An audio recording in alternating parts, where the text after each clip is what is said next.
Standing on a corner in Winslow, Arizona, such a fine sight to see. It's a girl, my lord, in a flatbed Ford, slowing down to take a look at me.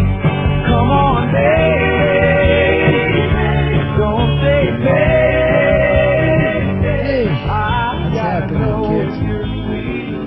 It's your old grandpa back at you once again, me and the Wonder Dog Angel, who's sleeping right here beside me, the little love dog that she is. Totally cool, man.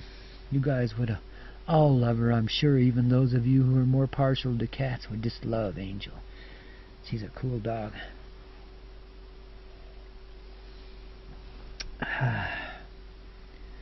And a good day to you, wherever you may be, whatever you're doing. It's I, your old Grandpa Coyote, coming to you once again here from Crestone, Colorado, in the United States of America, which is rapidly becoming a Nazi dictatorship. Boy, it's time to change, babies. So I'm here to tell you, change is coming, and in a rapid hurry, too.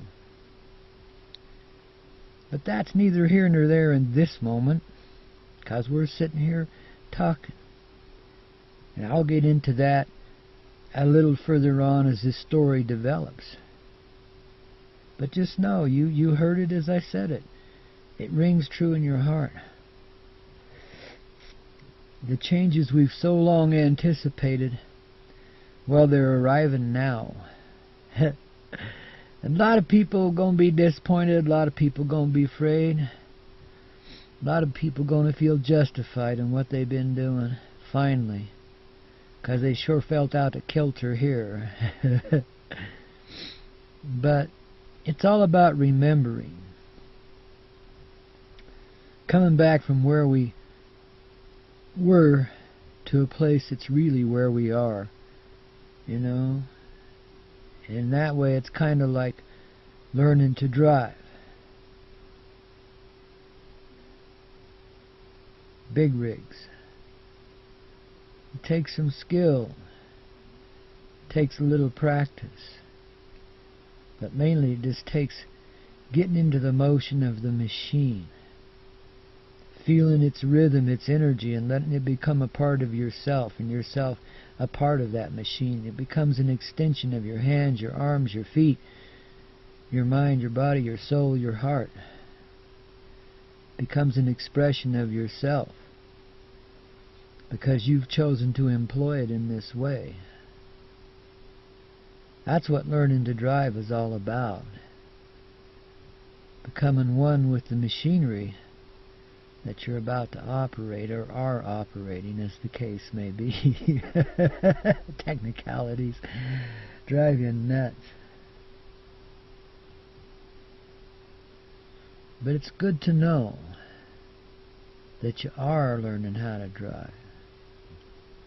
And most of us, hell, we need a reason to drive. You know? Not everybody's grown up like me, a starstruck kid who thought that driving was the living end of everything.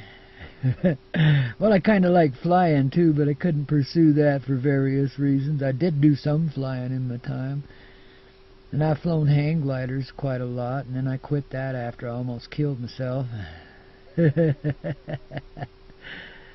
Life is an adventure, it's a journey, it's a trip, it's an experience that's meant to be enjoyed. And somehow I had this innate ability for that enjoyment from the time I was a tiny kid. You know, I wasn't allowed to practice it as a younger child, and it was quite stifled within me. But as I started to gain a few years, it started coming out. Things got a whole lot better in my life, you know. Then when I was 18, I took me a wife. Yeah. Don't ask me why or how. It just happened, baby. I met this chick. She was hot. She was a country girl, much like myself, but from a little different circumstances than me. She wasn't raised on a farm, but in a rural environment, you know. Their little operation was more like a garden and a few chickens and so forth, a dog or two. But that's country living. That's what you do. That's what you are, living in the country. And she was just as sweet as could be. We could read each other's minds and hearts in that childlike sort of way, and oftentimes things were spoken between us without words, you know. We had some communication going on, and I felt like I'd lived 100 years time I hit 17. So time I hit 18, yeah, I was more than ready and willing to journey into the adventures of the divine feminine in the form of a wife. Well, that lasted about 1.5 years, and then we developed a multiplicity of partnerships. But we stayed married together for 30 years. Pretty good score in this world. And probably never would have come apart in a normal life. Never would have separated. Would have died old and happy, rocking in the rocking chair of the front porch of our little cabin in the mountains. You doggone right. But that wasn't meant to be, and that's not how it happened. But it was a beautiful and poetic 30 years. 2 beautiful children out of that situation. Added a few more as I went along here and there. Call them stepchildren, if you will.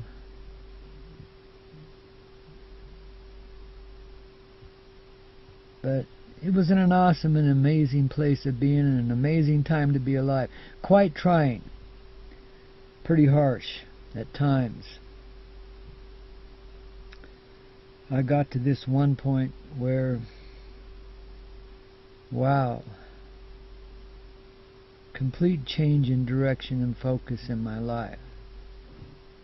The young lady and I had got married at 18 in a little country church out in the middle of nowhere in Utah.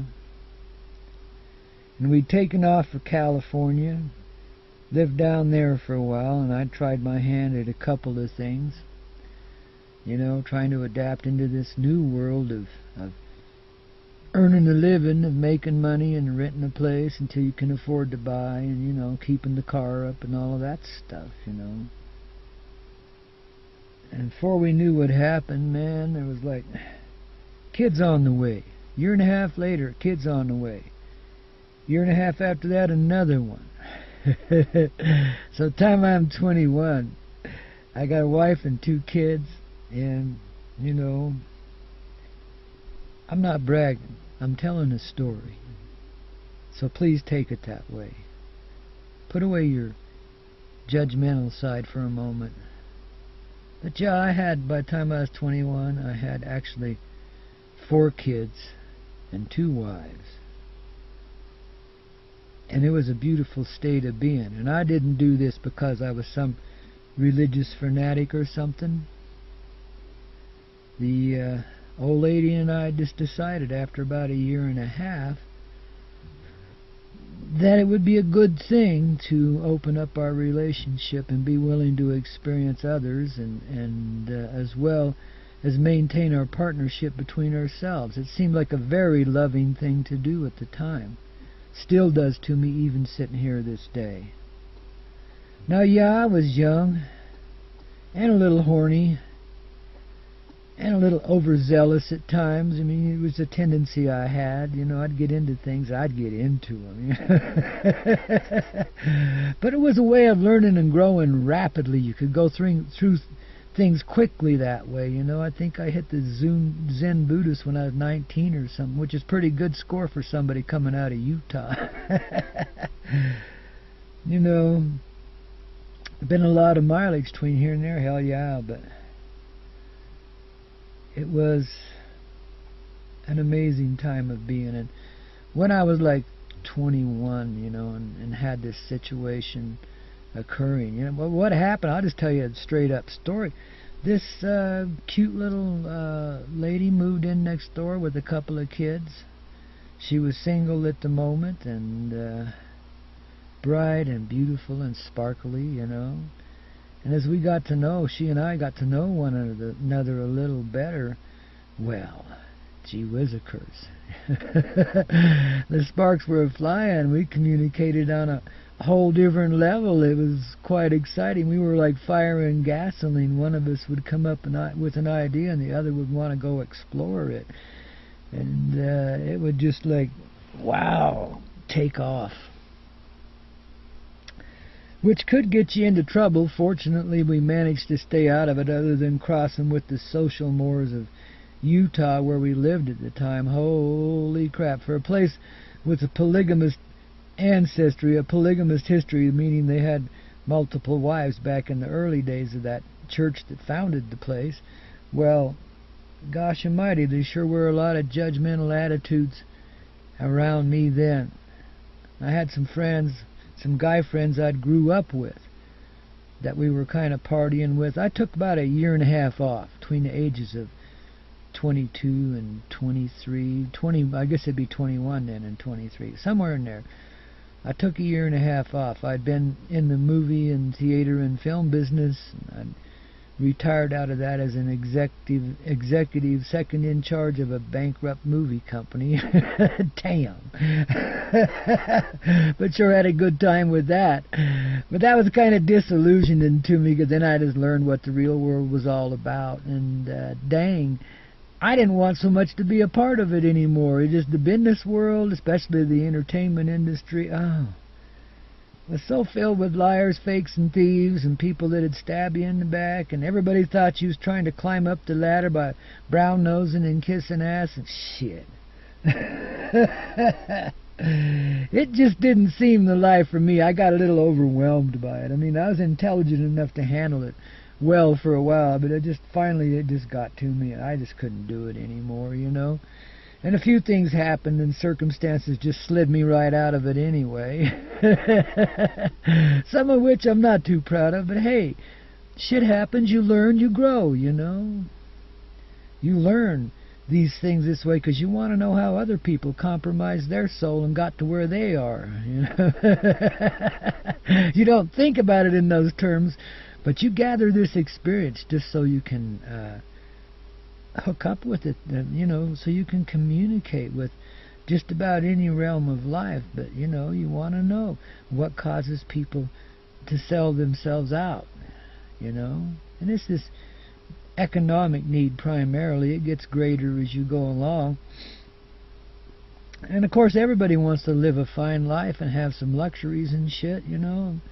Have it soft and easy if they can, but not many get it that way.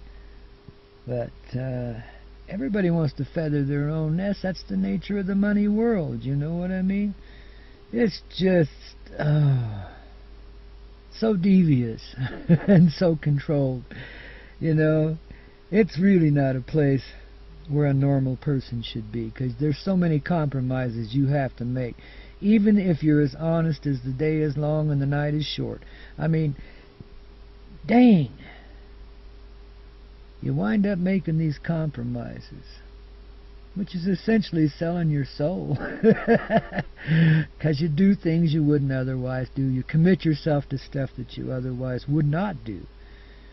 And you turn on your friends the same as everybody's turning on you. You know, you don't mean to. It happens. And damn, I learned some hard lessons there. I did. But you know what? I never did that again. I learned.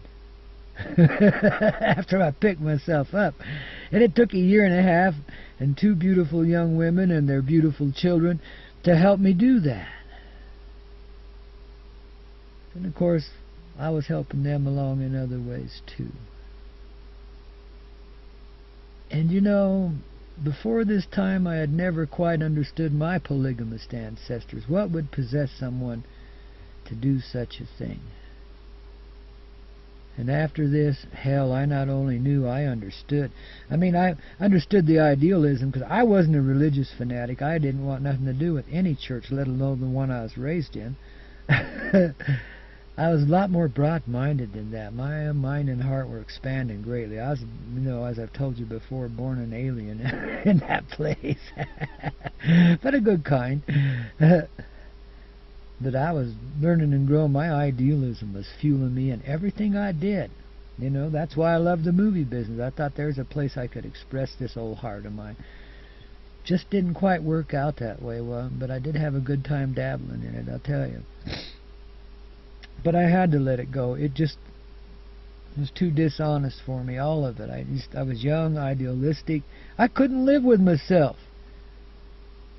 You know, being that way. Having to be two-faced. In order to survive in the corporate world. Have intercourse with that, babies. Bad news. But you know, like I say, I learned, I grew. I knew what I could and could not do again, you know. So I took to a simpler way of life there for a while, and we lived rather simply. We holed up in a tiny little place about the size of where I am now. Only there was, you know, 1, 2, 3, 7 of us, man. It was wild, I tell you. So we'd spend a lot of time outside that place. We'd go camp in the desert. We'd go camp in the mountains. We would party a lot, you know. It was an exciting time to be alive. But inside of me, too, there was this extreme frustration. I had everything there that a man could ever want in this life. Genuine and real love. Deep and divine, intimate connections. Everything that your little heart dreams of from the time you're a tiny kid. Luxuries beyond compare, yet I lived in abject poverty. Nearly froze to death a few times because I couldn't get the gas to heat my house, and it was 10 below. I mean, you know, sheesh. You go through some tough stuff, you know. But at the same time, you're living poetically. You're living like a king, you know. And I could always fall back a little bit on my daddy's trucking business, so, you know, I could go pull a few loads when I needed a little extra cash, and that helped get me through. But mostly I just played and partied those years. Now, I think we did take a contract hoeing beets for a bit. You know, we'd do a little bit here and there, make money. But life was a party. It was simple, it was real, it was fun. And frustrating. I don't know exactly why I'm telling you this story, except that a person should never limit themselves to anything. That this world where we live, the situations in which we live, single, together, so on and so forth, have been extremely manipulated since the beginning of time. And I got a story to tell you about that, and I'll be back in just a moment here to tell it to you.